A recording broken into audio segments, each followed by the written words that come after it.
What's going on, people? Me, myself, Mansell Bello, and welcome to another episode of Come Chop. And today I am joined by a legend, a man that needs no introduction, Cerose, my brother. Blessings, fam. Thank you very much for joining me. I know it's been in the works, but as they always say, God's time is the best time. Amen. So I believe this is the best time. Yes, Listen, sir. I'm gonna cut all the PDC. We all know, whoever knows about you, it's not hard. PDC. We know you come from the roads. I personally believe you. For me, you were one of the first independent musicians when you was in the world circular to go to America and actually do your thing, link up with people, do tracks with people in America, Facts. and then you dropped out to Hollywood. So I just want to start the interview by saying, what does it profit a man to gain the world but lose his soul? You were mainstream. What made you make the transition from being one of the most well-known UK rappers to saying, you know what, I'm gonna drop that and I'm gonna follow Christ?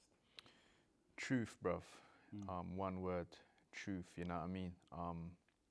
Always knew that there was something else greater than myself, something else, a higher power. I just didn't know who the higher power was, you know what I mean? You know, the Christians were saying it's Jesus, the Muslims were saying it's Allah, you know what I'm saying? The Rasta man them were saying it's Selassie, so on and so on, you know what I mean? I needed to find out what's the truth, because everyone can't be right, you know what I'm saying? So there was a time in my life around 2015 when there was a lot of things going on as far as, you know, ISIS was big in the world and killing people, and just a lot of, I don't know, God's timing, as you just said earlier, and really just pushed me into a place. At the time I was in Jamaica. My dad was a pastor, God rest his soul, he's dead now, but a very knowledgeable man, and a man who would explain a lot of things to me if I ask, and not necessarily beat you with the Bible, but give you an explanation. Then it's for you to go and investigate that explanation, not to kind of like just take it, you know what I mean, but to investigate. Okay, well, let me go and look this up. And then I thank God for the power of the internet, because we've got knowledge at our fingertips now. It's just, if you can be bothered to spend the time to research, you know what I mean? We can look up different languages, we can look up history. YouTube is a blessing. People make whole videos on things, bro. You know what I'm saying? So I thank God that he put me in this space where I was financially able to have time that I can just dedicate to research. And I researched for about a year, bruv. You know what I'm saying? All heap of things. You know what I mean? Is the Bible reliable? Is Jesus a real historical figure? I researched Islam and Muhammad and all of that. I researched Selassie and Rastafari. Like, so much stuff, cuz, that is out there that you're gonna find out if you do the research, that people ain't necessarily gonna tell you. You know what I'm saying? How long would you say your research took? Was it months? Was it weeks? Years? About a year. Wow. About a year, bruv. You know what I mean? Because I'm someone, I go full throttle. I need to know if these things are so. Because if I'm gonna dedicate my life to this thing, I need to know that what I believe in, what I'm gonna be defending, is the truth. Something you can stand. And that I'll be able to defend it, all the way. as the Bible says in 1 Peter 3:15. Always be ready to give an account for the hope that you have within you. So if you ask me, why do you believe in Jesus, and want to give me some kind, Jesus ain't real, it's white man's religion, like, fam, I'll throw that all back at you and give you some facts to make you go and research. Because what you're saying, fam, you're just regurgitating what you've heard. You know what I'm saying? These are not facts, what you're telling me. So I've researched the authenticity of the Bible, of the original manuscripts, the Hebrew, the Aramaic, the Greek. I can't speak these languages, but again, we have the internet where translations are available. Come on, fam. You know what I'm saying? We've got lexicons, we've got, you know what I'm saying, we've got Bible encyclopedias, we've got commentaries, we've got so much stuff. We've got historical evidence outside of the Bible that atheist historians and scholars will verify certain things within Christianity. like the fact that Jesus Christ was a real historical man that really was crucified by the Roman governor Pontius Pilate. These are historical facts. These ain't Christian stuff. Making up, You know what I'm saying? These are historical facts that no one can dispute, bro, unless you're like a Holocaust denier or someone like that. Do you know what I'm saying? So just the Bible being a historical book, the Bible being reliable, being authentic, the people, the characters of the Bible being real people, like the apostles, Paul and Peter and them man there died for what they believed and what they saw. Now, them man there said that they saw Jesus die and come back to life. Yeah. And they was executed for saying that. These are real historical people who really, so even that alone, so hold on, them man there said that Jesus was real when Jesus was crucified and he came back to life, and they was killed because they were spreading that message. Yeah, because that message was a threat to Rome, a threat to Caesar.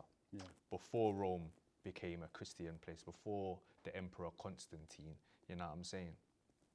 So there's so much stuff, bro, that you can go and research. Again, people are, and find out for yourself, people are gonna come and throw things back at you. But again, you got to stand strong in what you believe and you got to research more. Fam, I like having these kind of debates. I'm always on the internet debating with Muslims in the comments and all of that, because it only makes my thing stronger. Have you ever been to Speaker's Corner? I haven't been to Speaker's Corner still. Shall I tell you why? Yeah. I wanted to go there a couple of times, but bruv, because when I watch it on YouTube, it's not fruitful. People are just shouting at each other. It's not contained.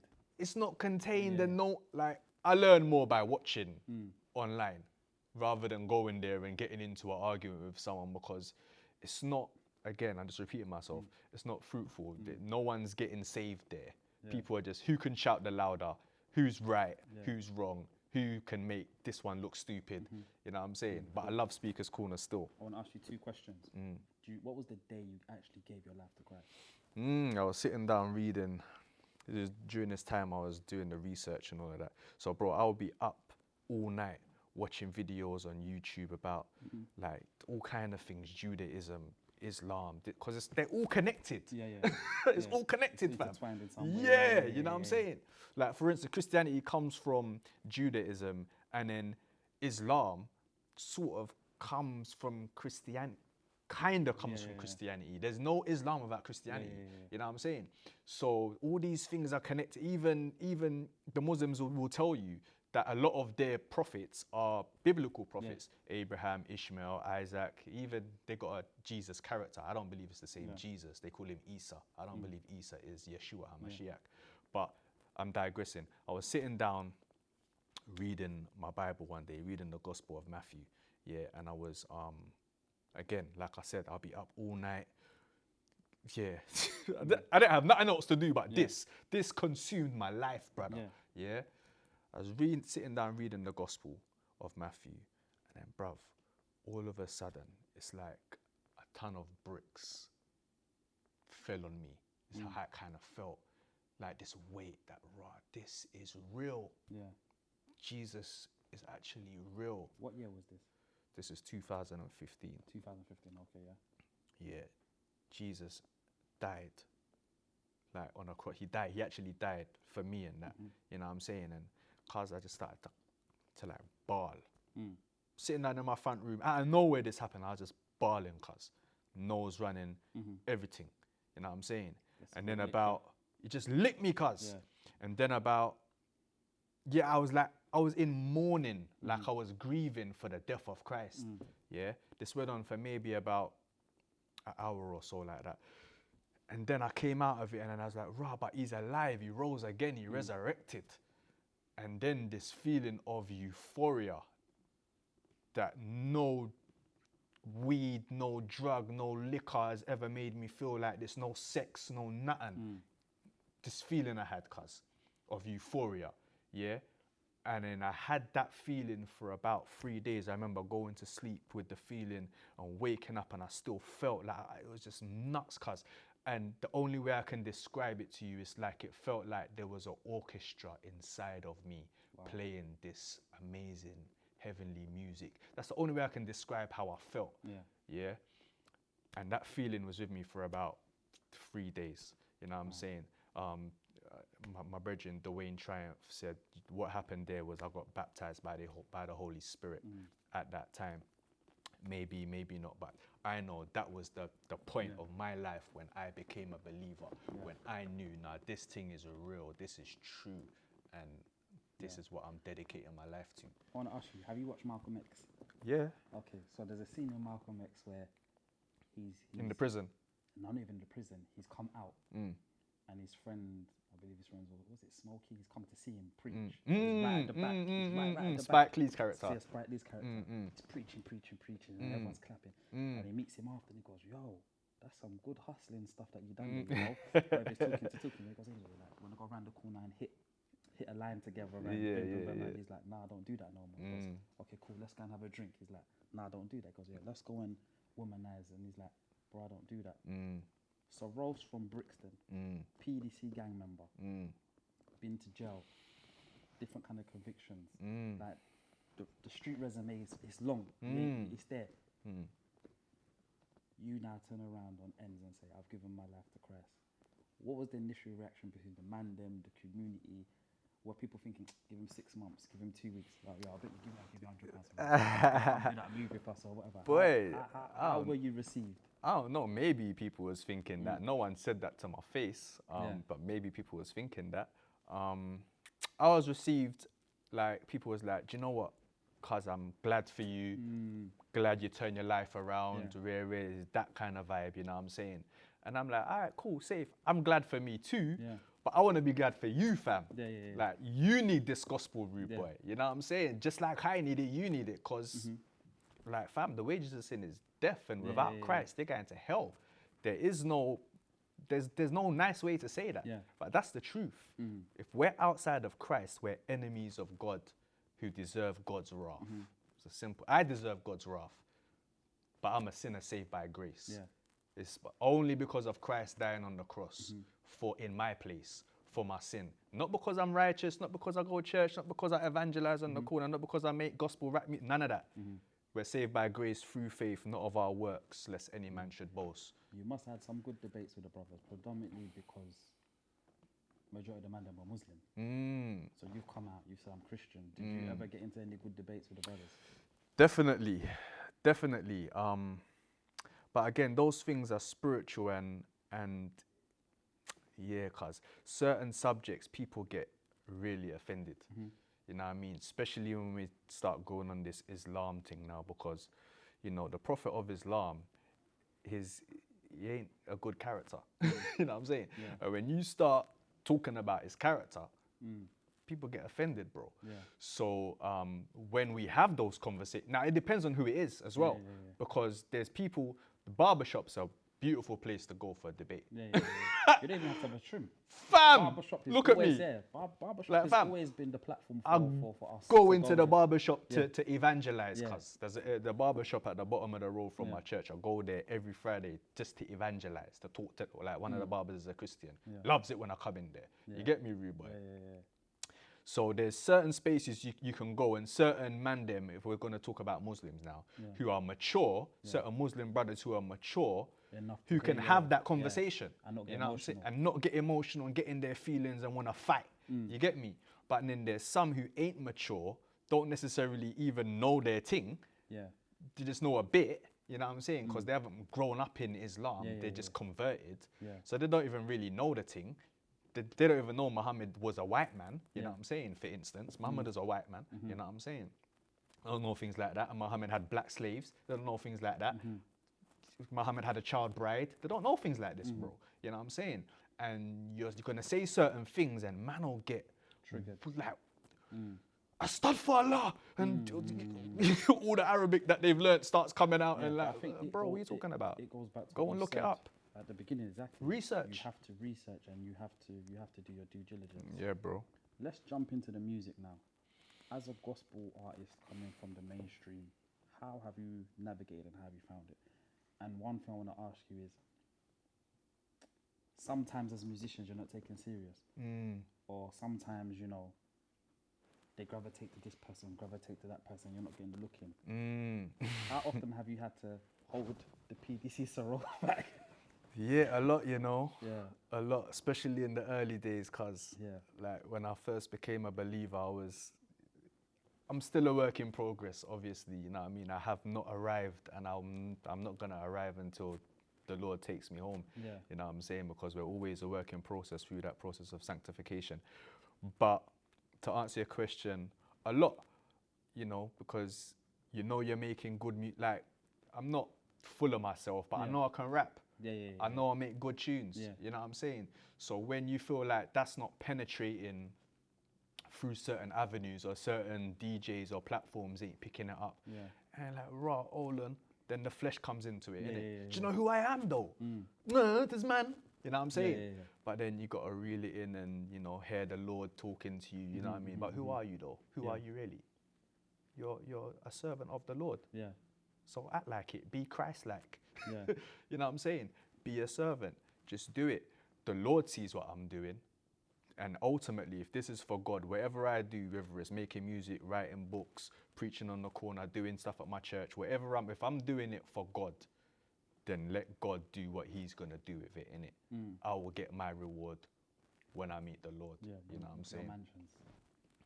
You know what I'm saying, bro. No, I like that. So where is Cerose right now? What's happening in your world? What's going on? And yeah. So right now, I'm a full-time Christian minister. So I work with a Christian organization called London City Mission. It's a charity. Do many things, you know, homeless work, church mobilization, work with refugees, all kinds of different work with youth, gang members, in prisons, just all kinds of stuff. I'm a serving elder at my church, so you know, elder, pastor type vibe. Yeah. Sorry to cut you there. What's the definition of an elder, by the way? Because that's a heavy Yeah, title so elder, pastor, overseer, it's all sort of the same thing. Yeah, and it's just someone who is in church leadership in my church. I'm one of the leaders of my church. And it comes with a lot of responsibility, biblically as well, because elders and pastors and people who teach the Bible are going to be judged more harsh than normal You guys Christians. You're under the Right. the slightest And judged thing. by God as well, Yeah, more yeah, harsh, it says in the book of Timothy. So it's not something to take lightly when you're given that appointment, you know what I mean? So that's what an elder is. So I'm an elder at Calvary Chapel, East Dulwich, praise be to God. And you know, I do the music, still got the music. Outside the Box is my latest gospel album. It's an eclectic album, it's out there on all platforms. I encourage you to go listen to it. It's fully gospel focused, it's all about Christ. But it's good music. It ain't cheesy, corny music. You know what I'm saying? So you can get that. I Tell us write about books. the books, exactly. Yeah. You've got 2 books here. Yeah. So this Childlike book Faith. is A Childlike Faith. Yeah, and Ringo. It's about my daughter who, praise be to God, he healed her from a brain tumor last year. She had a brain tumor, and yeah, the Lord in His providence just worked it all out, and now she's perfectly healthy. Even right now, she's at a movie premiere with her mum, and I'm here Just doing enjoying this, life. enjoying life. Praise be to God. And you've got Ringo. This is Ringo goes on holiday. Goes on holiday. This is like my children's character, Ringo. This isn't sort of Bible or gospel or anything. This is just my love letter to the community. You know, I got small children growing up and reading books to my kids. There weren't a lot of books reflecting our culture, you know what I mean? So it prompted me to create this character. And this is the second Ringo book, and I'll be developing more by God's grace in the future. There's a cartoon as well on YouTube called Ringo Time. You can check that out, you know what I mean? Definitely.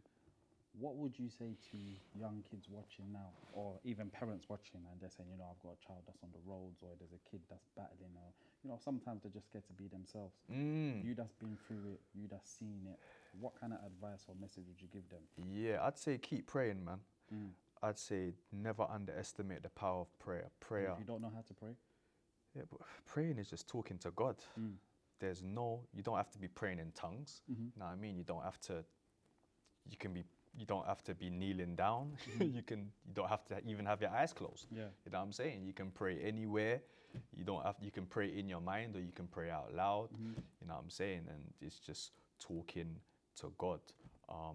I would say this, what the Bible says, God does not hear the prayers of non-believers. So, you know, if you're a believer, pray. Keep praying like me. Like, I became a Christian in my mid-30s. Yeah. My mum, my dad, my granny, my people them who know the Lord was praying for me from before I was born. Sowing them seeds. Sowing them seeds. So just because your child might be 15, 16 or whatever, going through the motions, maybe even 25, I don't know. Because, you know, your child will always be a child. You're still your mother's child. Always, You're a big man. You know what I'm saying, bro? So keep praying, man, because you don't know when God is going to intervene and do this thing. You know what I mean? It happened with me. You know what I mean? It happened with many other people who I know, who have lived even crazier lives than I did, and now have the same testimony. They're in the Lord, and they're fully in the Lord. And I believe the Lord uses man like me and people who have colourful pasts, if I can put it like that. Uses it more for his glory, man. You know what I mean? Like the Apostle Paul, he was a man who used to kill Christians. Exactly. You know what I mean? And then God used him to write 13 books of the New Testament. So, last question. What would the Cerose of today say to the Cerose of yesterday? Had you had the opportunity to evangelize to yourself, what would you say? I don't know, I'd say maybe I just say, do you know what? Jesus is real. Yeah. Maybe I just say that. You know what I mean? But Yeah. again, because I don't believe there's any accidents. I believe in the sovereignty of God, meaning that everything that happens is God's will. Nothing like this conversation we're having is God's will. Yeah. It's meant to happen. There's no accidents, bro. You know what I mean? So that means everything that I've done in my past that was bad, it was still God's sovereign will for that to happen, for me to be sitting here today. You know what I mean? Good and bad. God uses these things for his glory. You know what I mean? So I wouldn't change anything. Yeah. Like in an ideal world, I would have said to you, boy, I just would have loved to have become a Christian a lot sooner. Yeah. You know what I mean? But then who am I to talk against the sovereign God? Yeah. God chose the time. Process. Yeah. Yeah. God chose the time. God did what he was doing. I'm just glad I'm on the right side. I'm just glad I'm saved. Yeah, trust me. Talking of time, saying. I know you're a busy man. You've got things Yes, to family. do out here, kingdom, saving souls and all that. Come so I'm on, going to let by you go. God's Thank you grace. for joining me on Come Chop. Amen, Before bro. you go, again, where can they find the album and where can they find the books? Yeah, man. So the album Outside the Box is on all platforms. Spotify, iTunes, all of that good stuff. Childlike Faith, Ringo Goes on Holiday, all at Amazon. Please do support. Please leave a comment and all of that, and share, man. And yeah, man. Give thanks. Trust me. Me, myself, Matt Sobello. If you need any prayers from Cerose, just hit me up. I'll be sending you the PayPal link, and then we can sort that out. But until next time, bless.